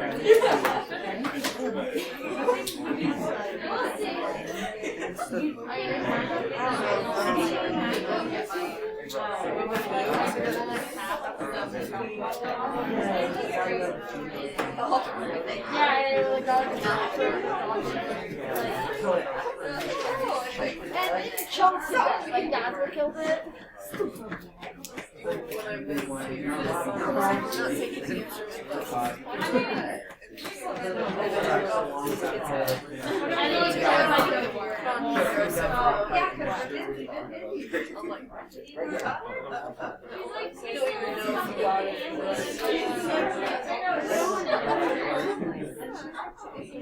I need to put like one of those MCs I'm gonna like try to figure out how to attach it to the cable.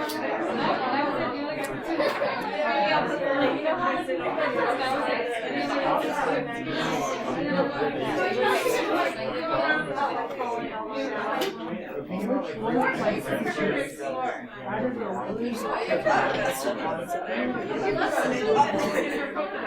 Okay, only 3? Come on!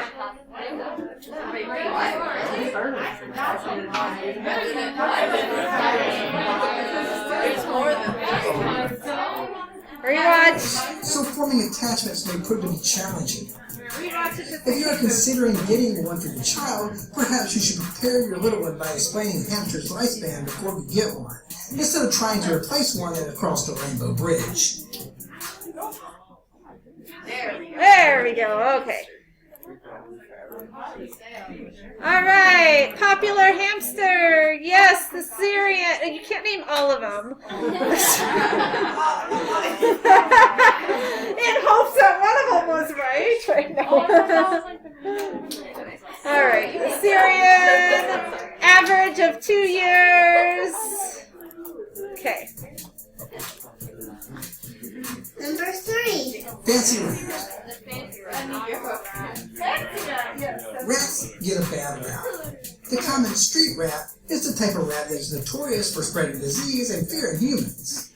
But did you know that its cousin, the domesticated or fancy rat, makes an awesome pet? Fancy rats purchased from reputable dealers are typically disease-free. They should only be allowed to explore indoors to prevent exposure to wild rats that carry diseases like salmonella and rat-like fever. If you make sure that your rat was bred from a line of healthy, robust rats, and you take good care of it, odds are it will stay healthy and happy. Most people assume that rats are dirty, but in fact, cleanliness is a virtue amongst domesticated rats. They are constantly grooming themselves in an effort to stay tidy and need your assistance to do so. You can do your part by trimming their nails and changing their food, water, and bedding. In addition, toys and all surfaces need to be cleaned regularly. Fancy rats are extremely intelligent, friendly, and often exhibit loving behavior towards their humans. They are also quite social with one another, buddying up to play games and look for trinkets. Your rat's cage should include the standard water bottle, exercise wheel, wooden blocks, branches, and other climbing accessories, a nesting box lined with material for shredding, and hammocks. Domesticated rats typically live for 2 to 3 years. After reaching puberty at 6 to 8 weeks old, females go into heat every 4 to 5 days. So unless you're interested in breeding an unbelievably large extended rat family, your rat should be paired with at least one same-sex pal. Although it is assumed that rats will eat anything, it doesn't mean that they need to eat everything. Pelleted food and rat balls are a basic means of supplying nutrients for your furry friend. Small pieces of fruit, veggies, whole grain bread, pasta, dog biscuits, cheese, nuts, and cooked low-fat meat also make tasty treats.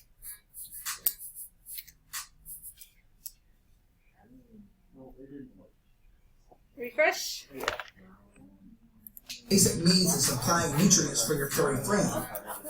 Small pieces of fruit, veggies, whole grain bread, pasta, dog biscuits, cheese, nuts, and cooked low-fat meat also make tasty treats. Okay.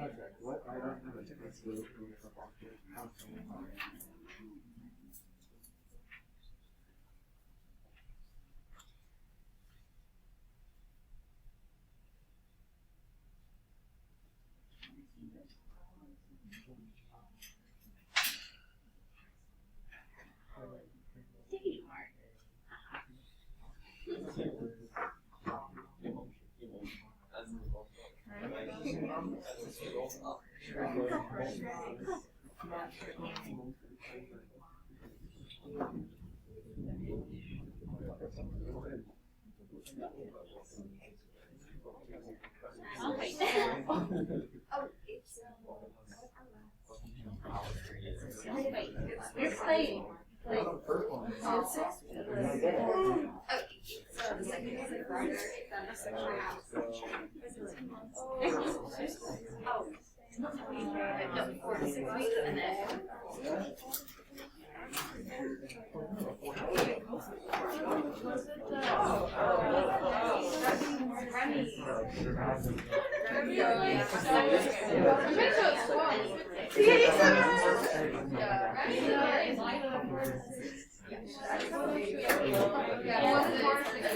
know it's not the bottom. No.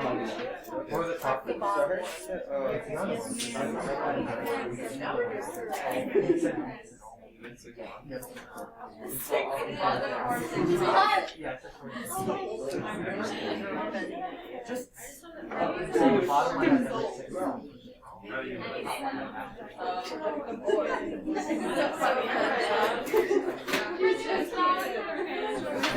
She does not like it when I just in her house. I spend so much time organizing that stuff. Okay. 13. 10? What does that say? 0? I have to... 0? Basic needs and supplying nutrients for your furry friend. Small pieces of fruit, veggies, whole grain bread, pasta, dog biscuits, cheese, nuts, and cooked low-fat meat also make tasty treats. Okay, there we go. All right, let's see, what do we got here? Food, water, make good housing environment. Yes, I think those are good. Hiding places, bedding, a wheel for exercising. Did he really say food and water? He did say, okay. Enrichment, yes, that's a very, like, that could be worth 1 point. That's like, it was specifically, right? If I go back to the question, did it say what kind of things did he name? It's okay. We'll go back. No big deal. All right. So when are they mature? 4 to 6 weeks, and then they cycle off every 4 weeks. Number 2. Fancy Mouse.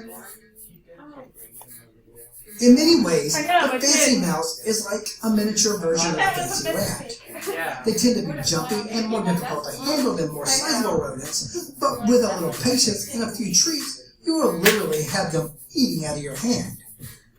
Fancy mice are very social and do well in same-sex pairs and groups. Since males can become aggressive towards each other, it is best to avoid pairing them unless they are siblings. If you don't want mice to take over your life, males and females should never be allowed to mingle. To get them used to the sound of their voice, you should hang out next to their cage and talk to them quietly. They will become more at ease, and you can offer seeds and other tiny morsels from your hands. When they are comfortable enough with you, they will begin to walk on your hands to get to the seeds. A wire cage with a solid floor and sufficient space will provide a proper home for your pets. It should be outfitted with plenty of accessories for climbing and recreation, like platforms, horizontal bars, and of course, an exercise ball. You should steer away from purchasing an aquarium or plastic cage. They may meet the space requirements, but will be hard to clean, can be poorly ventilated, and your mice might chew through the plastic. Make sure to provide a nest box and nesting material for your mice. You can either buy one or make your own. Pieces of tissue, paper towel, or hay make excellent nesting materials.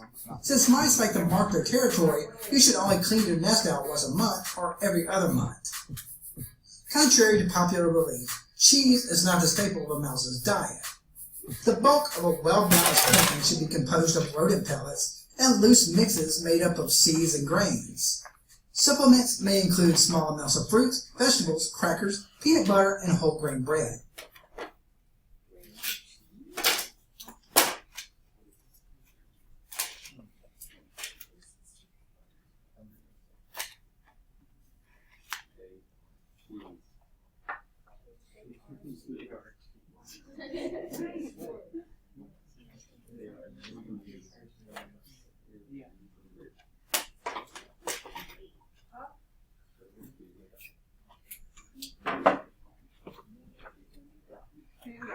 Where to go?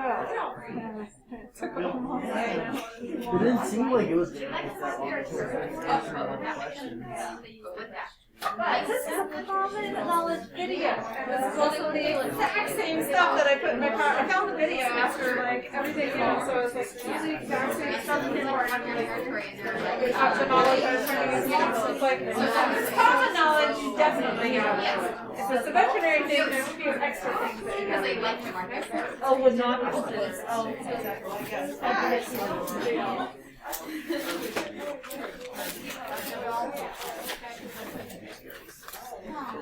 Alright, there we go. 25, 26, 27. There we are. Alright, so the stereotype. Cheese. Cheese.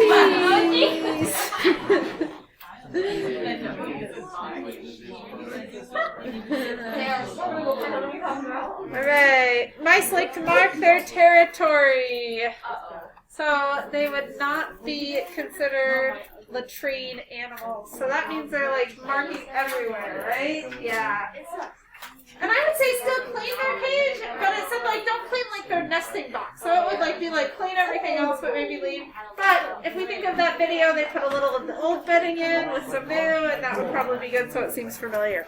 That would probably be how I would do it to make it clean because stinky mouse urine. Okay, we're on the last one. Number one. Guinea pigs. Guinea pigs are easy peasy. They are friendly, keep a schedule that is compatible with most kids and adults, and handle stress well. Those are just a few reasons why they top our 10 best list. There are several different breeds of guinea pigs, and they come in a bevy of different colors and coat lengths, even hairless, called skinny pigs. They can live up to a decade, and at 2 to 3 pounds, tip the scales as one of the heaviest pocket pets. As far as a proper cage is concerned, the roomier the better. Guinea pigs are not only large, they're also social, so you should get a cage big enough for at least 2 of them to comfortably scamper about. You can also have an enclosure custom built for your guineas. That said, be sure to let them venture out of the cage or pen for a change of scenery. The guinea pig's dietary needs differ from other rodents in one distinctive way. Since they are incapable of making their own vitamin C, they need supplements that contain this essential nutrient. Guinea pig pellets are specifically formulated to meet their nutritional requirements and contain a healthy dose of vitamin C. They also need a lot of roughage, like timothy hay, alfalfa, and leafy greens. If you have short-haired guineas, grooming milk will be a snap. But if you have ones with longer hair, you will need to do a little more to maintain their beauty routines. Guineas with short hair only need to be brushed about once a week. Those with long hair need to be combed or brushed according to how long their hair is and whether they are losing excessive amounts of hair. Take special care to trim your guinea pig's nails at least once a month. Unless they are regularly trimmed, the nails will start to curl and impede mobility. There are several advantages to having small animals as pets, but just because they are small, it doesn't mean they need less attention.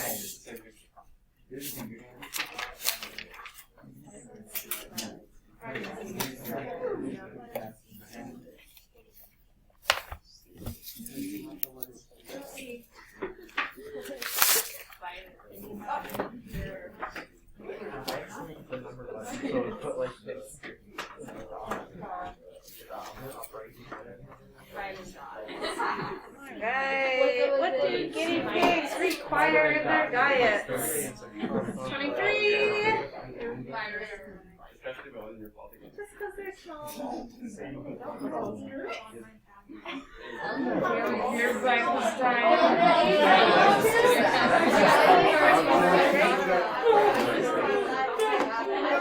Okay, one more. One more.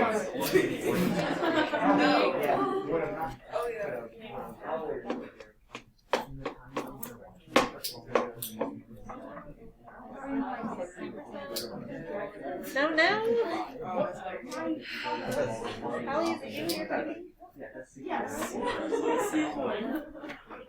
Who is it?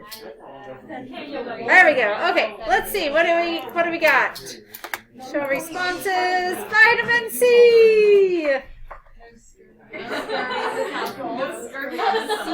All right. Wait. Did somebody put T? Tea what?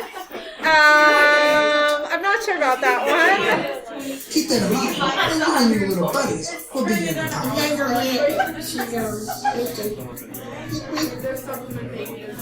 They make their little squeak noises. Hey, thanks for hanging with me. If you like this video, go ahead and smash that like button. If you're a subscriber, thank you. If not, what are you waiting for? And as always, catch you next time. You do sound like a guinea pig. And guinea pigs are like, you know what I mean? They're so super loud. They're so All right, there we go. I know. Whoever was doing that was doing really good. Is that you?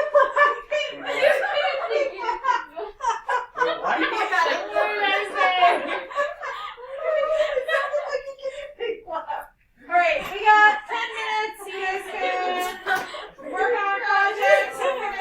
Save this. I have another exercise, and I'll have you turn it in with that. But make sure you got the years on it, right? Make sure you got the lifespans, what they are, ish. Lifespans-ish.